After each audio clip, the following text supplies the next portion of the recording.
Tomber la couche, apprivoiser le pot, puis aller aux toilettes comme un grand. L'apprentissage de la propreté est une sacrée étape pour l'enfant, comme souvent pour les parents. À quel âge et comment débuter l'initiation à la propreté? Que faire en cas de refus répété? Quel matériel choisir? On en a des questions à poser à nos spécialistes ce matin. Il y a le docteur Dominique Brunet. Bonjour docteur. Bonjour. On est très heureux de vous avoir une nouvelle fois dans la maison des maternelles. Je rappelle que vous êtes pédiatre de ville à Issy-les-Moulineaux. Et vous voyez évidemment défiler des parents toute la journée, j'imagine, qui sont découragés, qui vous posent plein de questions. On ne sait pas comment commencer, on ne sait pas comment s'y prendre. On a l'impression que nos enfants ont 1000 problèmes liés à ça. Je crois que vous allez nous rassurer. Laurence Rameau, vous restez avec nous, puisque vous êtes la crème des puéricultrices, que vous avez vu passer moult enfants avec couche, sans couche, et que, évidemment, vous êtes pleine de bon sens. On a besoin de vous entendre. Docteur, déjà, à quel moment est-ce qu'un enfant est prêt à être propre? Est-ce que c'est lié à son développement moteur? Alors, comme toujours, chaque enfant est différent. Donc, on ne va pas pouvoir dire à un moment précis. Et en plus, quand on dit prêt, on veut dire prêt dans son corps, on veut dire prêt dans sa tête. Déjà, c'est deux questions complètement différentes. Alors, on sait que François Dolto disait, quand un enfant sait monter l'échelle du toboggan, qui sait bien courir au jardin, a priori, il est prêt. Mais en fait, c'est quoi être prêt? C'est déjà comprendre, les enfants doivent comprendre qu'ils ont leur vessie ou leur rectum qui est plein. Et c'est cette plénitude, cette sensation qu'il faut qu'ils apprennent. Et puis ensuite, il y a cette joie de maîtriser ce qu'on peut retenir et ce qu'on peut sortir, ce qu'on peut lâcher. Et c'est ça aussi l'apprentissage de la propreté. Donc c'est simple, pour donner une date très précise et bien nette, c'est entre 18 mois et 3 ans. Donc on ne sait pas du tout quand ça sera. Déjà, donc, vous êtes déculpabilisé, vous êtes rassuré, c'est déjà bien.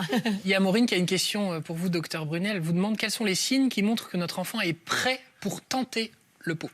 Alors déjà, il y a des prérequis simples. Il faut qu'il puisse dire, parler, je veux aller sur le pot, ou faire comprendre qu'il veut aller sur le pot. Il faut aussi qu'il marche, qu'il puisse aller s'asseoir tout seul et sans relever. Parce que de temps en temps, moi j'ai des parents, les enfants sont à 4 pattes, ils disent, est-ce qu'on peut essayer le pot? Non, a priori, ça sera donc une autre question. Mais pas pour le pot comme on le comprend.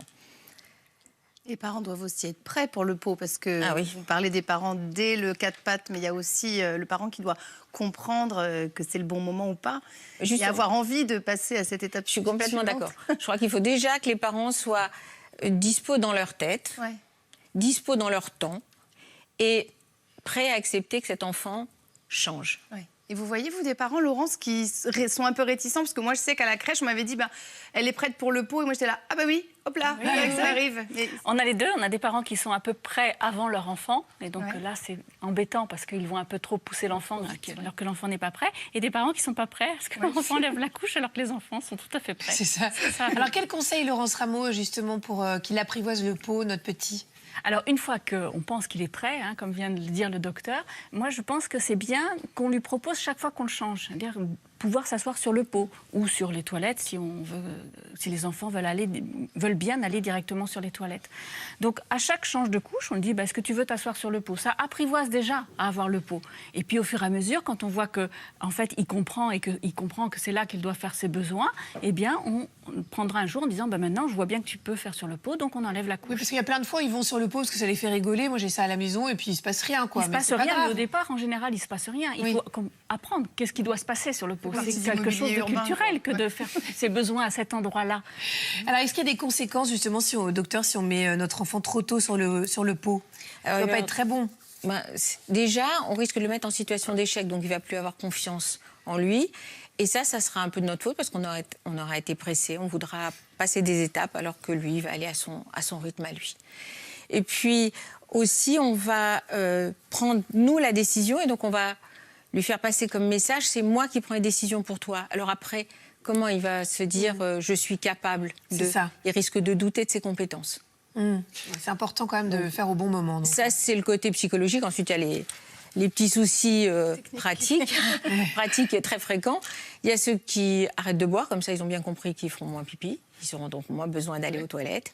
Et puis ce qu'on a très très souvent, c'est des enfants qui vont retenir leur selle. Donc évidemment, ils vont avoir des selles de plus en plus grosses, de plus en plus volumineuses, donc de plus en plus difficiles à sortir. Et on arrive dans une spirale infernale, moi je dis, parce qu'ils vont avoir de plus en plus mal. Donc ils vont se retenir, ils risquent d'avoir des petites fissures anales, ça risque de saigner, et c'est terrible. Donc surtout, de l'écoute, de la patience. Ayons confiance en nos enfants. Et de lâcher prise, parce qu'on le disait en introduction de cette discussion, à 35 ans, généralement, ils portent plus de couches, donc ça va arriver à un moment. Laurence, il y a Doria qui aimerait savoir s'il y a un moment de l'année qui est propice aux peaux. Bah oui, on l'a dit en introduction, c'est que l'été, c'est quand même mieux, parce que les enfants ont des petites tenues, c'est facile, et puis quand on est en vacances, c'est encore mieux. Mais bon, tous les enfants ne sont pas nés au bon moment pour être propres l'été, c'est évident. Donc l'hiver aussi, il faut quand même. À ce moment-là, il faut les vêtir de façon plus légère. Il faut avoir des joggings faciles à enlever, parce que si on a la grosse salopette qu'il faut défaire et tout, il faut aussi que l'enfant soit autonome au niveau du déshabillage. Donc on adapte la tenue et puis c'est bon.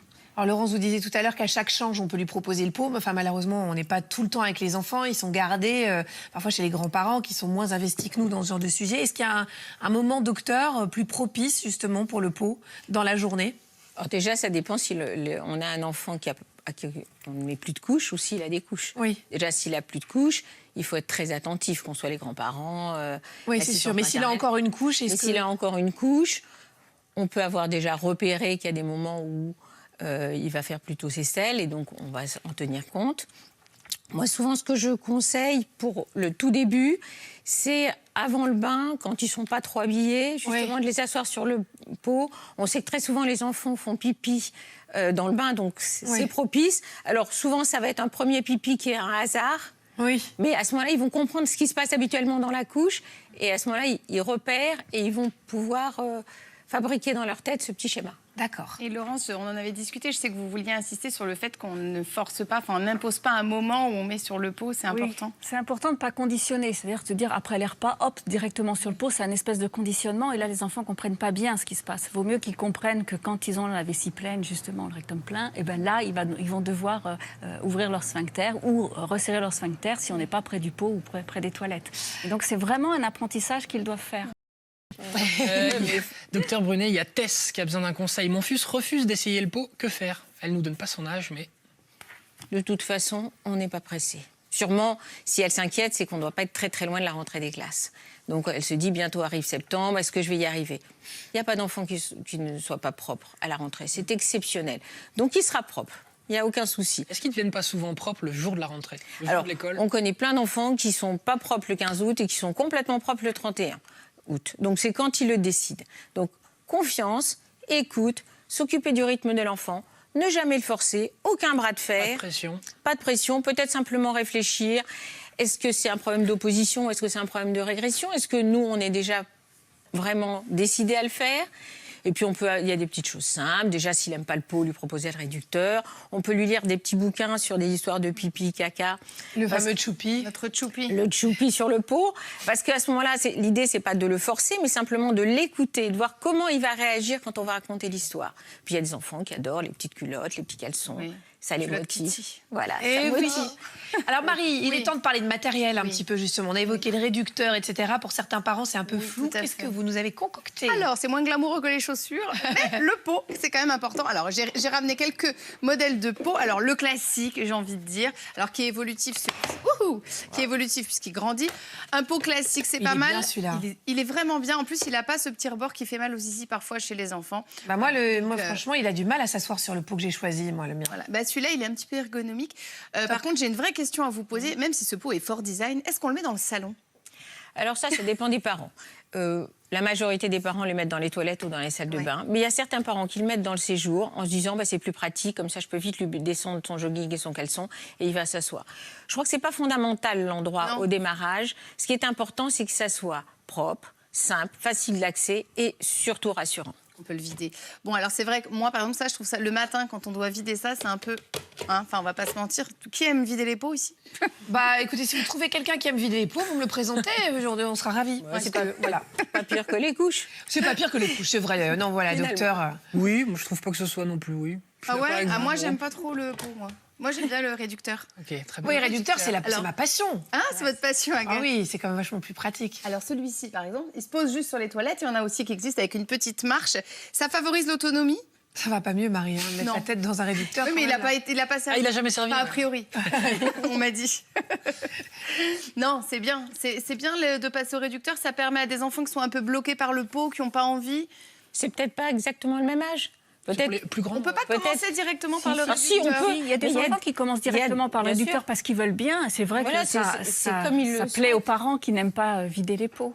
Ah oui. C'est sûr. Moi, je préfère que les pots, ils restent dans les toilettes plutôt que de se balader. Le pot dans le salon. Oui, moi, j'aime pas trop. Chez moi. Oui, j'aime pas trop le pot dans le salon ou le pot jouet, quoi, avec lequel finalement on s'amuse. C'est en fait finalement un apprentissage que d'aller aux toilettes. Donc, autant aller aux toilettes, quand on est encore petit, ça peut être le pot ou le réducteur directement même. Voilà, ok. J'avais aussi ramené un pot nomade, mesdames. Oui, parce que moi, j'étais quand même assez surprise de tous ces pots-là. Est-ce que, parce que c'est vrai que c'est compliqué, on parlait de l'été, quand on va partir en vacances, regardez-moi ce pot nomade. Attention, on dirait un œuf. C'est Pâques. Il y a un petit pot là-dedans. Regardez, hop, tata. Non, mais est-ce qu'on emmène son pot Oui, c'est vrai qu'on dirait une glacière. Et dedans, on peut mettre son petit papier toilette. C'est hyper pratique. Ah, c'est vachement bien. Non, mais c'est vrai que moi, ça me stressait un petit peu quand on prenait la voiture. Et je me disais, s'il demande en plein bouchon à faire pipi... Ah oui, le cauchemar. Enfin, voilà, bon, après, on s'arrête sur le bord de l'autoroute. Vous me dites, mais il y a 9 minutes d'espérance de vie. Donc, c'est quand même peut-être mieux d'aller dans son pot nomade, non? Enfin, dans la voiture, sortir le pot nomade, c'est quand même pas non plus hyper pratique. Ah non, il faut quand même s'arrêter sur la bande d'arrêt d'urgence. Si vous avez un camion comme moi, on peut faire pipi dans sa voiture. Oui. Non, il faut comment on continue la propreté en vacances, c'est une vraie question. C'est vrai, non mais c'est vrai, c'est stressant parce que on part chez les grands-parents, comme disait Agathe, qui sont pas forcément très concernés. Comment on fait pour continuer cet apprentissage en vacances dans des lieux qui sont pas forcément ceux de l'enfant? Moi, je crois que déjà, si on n'est pas stressé, l'enfant ne sera pas stressé. Je sais pas, mais là, vous l'avez dit 3 ou 4 fois, alors j'aurais tendance à l'épingler. D'habitude, non, mais là, je l'épingle. Non, si on a enlevé la couche, c'est qu'on a confiance en lui. C'est ça, donc on remet jamais la couche. Donc on remet pas la couche. Même si on fait des trajets en voiture. Même, on s'arrêtera, nous on s'arrête bien pour nous-mêmes, donc on s'arrête aux toilettes aussi. On a une belle vessie quand même. Eux aussi, ils peuvent avoir des bons freins.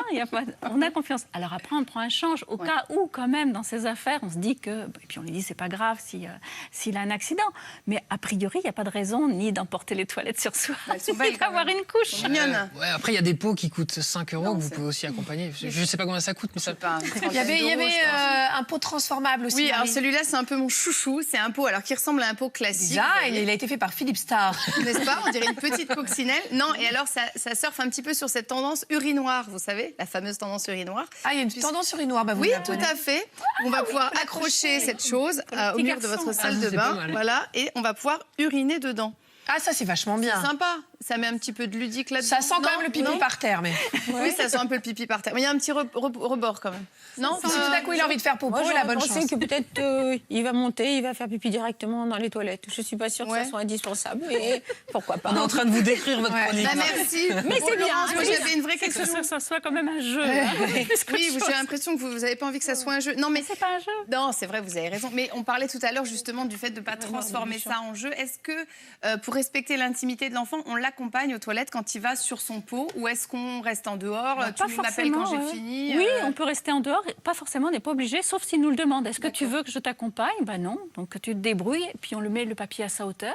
Ils aiment bien quand même s'essuyer. Puis on vérifie quand même. On vérifie.